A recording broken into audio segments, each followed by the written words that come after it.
All right, let's talk about the legend of Sleepy Hollow. You probably know it as one of America's all-time great ghost stories, right? Well, what if I told you it isn't really a ghost story at all? Today, we're going to peel back the layers of this old legend and see what kind of truth is hiding underneath. So that's the big question we're tackling. We're not just going to retell the story you already know. No, we're putting on our detective hats to investigate the central mystery. What really happened to poor old Ichabod Crane? Was he actually carried off by a ghost? Or was he the butt of a very, very clever prank? Okay, so first things first, let's meet the star of the show, the big bad of all the local ghost stories. We're talking, of course, about the Headless Horseman.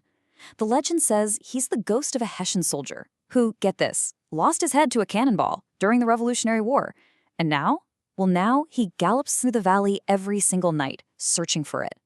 This is the terrifying legend that just hangs over the entire community. And this setting here is basically a character all on its own. Washington Irving describes Sleepy Hollow as this kind of dreamy, sleepy place that feels like it's frozen in time. It's the sort of town where people would much rather tell a good ghost story than read a book. So the line between what's real and what's folklore gets, well, it gets really, really blurry. It's this whole atmosphere that makes you think, yeah, a ghost could totally live here. So into this quiet, traditional little world walks our main guy, Ichabod Crane. He's this tall, gangly schoolmaster from Connecticut, and man, he could not be more of an outsider. He's ambitious, a little greedy, and he basically represents this whole idea of progress and city thinking that a place like Sleepy Hollow, well, it just isn't ready for, not by a long shot. And that right there, that sets up the central conflict of the whole story. You've got Ichabod, the outsider, going up against Brom Bones, the town's beloved local hero. And what are they fighting over?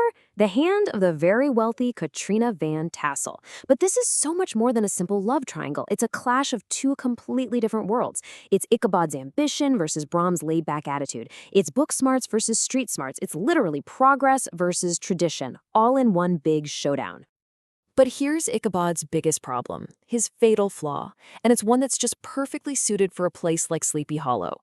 The man is deeply superstitious. He doesn't just listen to ghost stories, he believes every single word of them. He's obsessed with old books about witchcraft. So this overactive imagination, his total gullibility, makes him the absolute, hands-down, perfect target for a guy like Brom Bones, who just loves a good prank. So it all comes to a head on one fateful night. Ichabod's at a party, he gets shot down by Katrina, and now he's riding home all alone and dejected. His head is already swimming with all the spooky stories he heard at the party, and then his journey home turns into an absolutely terrifying chase.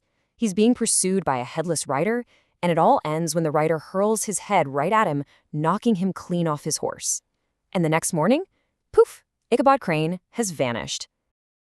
Now, for the people of Sleepy Hollow, this is an open and shut case. The explanation is simple, right? The Headless Horseman got him. That's it. They don't even question it. The supernatural story is accepted as fact. And just like that, Ichabod Crane becomes another local legend, another spooky story to tell around the fire. But hold on a second. Is that what really happened? See, Washington Irving leaves us a trail of breadcrumbs, plenty of reasons to be skeptical. So let's start looking at the actual evidence, because this ghost story is about to turn into something that looks a whole lot more like a crime scene. Okay, once you start looking at the clues, that whole supernatural theory just completely falls apart. I mean, first, what do they find near Ichabod's hat? A smashed pumpkin. The perfect thing to throw and look like a severed head in the dark, right? Then you've got Brom Bones, who apparently can't help but laugh his head off whenever the pumpkin is mentioned. And the final nail in the coffin? He marries Katrina not long after. His rival is just conveniently gone. And if that's not enough for you, Irving basically gives us a giant clue from the story's own narrator. The narrator straight up admits, I don't believe one half of it myself. This is literally the author winking at the reader, telling us, hey, don't take this ghost story at face value. There's something else going on here. In fact, think about how the whole story is structured. It's designed to make us skeptical. We're told it's a secondhand account, a story told by some guy who heard it from another guy like 30 years after it even happened. That's no accident. Irving did that on purpose to get us thinking about how unreliable stories can be and how important it is to think for ourselves.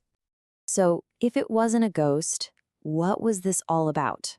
Well, the prank wasn't just a prank. It was something way bigger. It was the entire community of Sleepy Hollow symbolically rejecting progress. Ichabod, with all his ambition and his book learning, was a threat to their old-school way of life. So, the town, acting through its local hero Brom Bones, basically kicked him out. And you can see this rejection play out in some really clear, symbolic ways. For instance, what happens after Ichabod disappears? The villagers burn his books and papers. Now, that's not just spring cleaning, right? It's a ritual. They are literally destroying the symbols of his so-called troublesome intellect. They're purging all the new, outside ideas that he brought into their town. But here's the final, brilliant, ironic twist from Irving.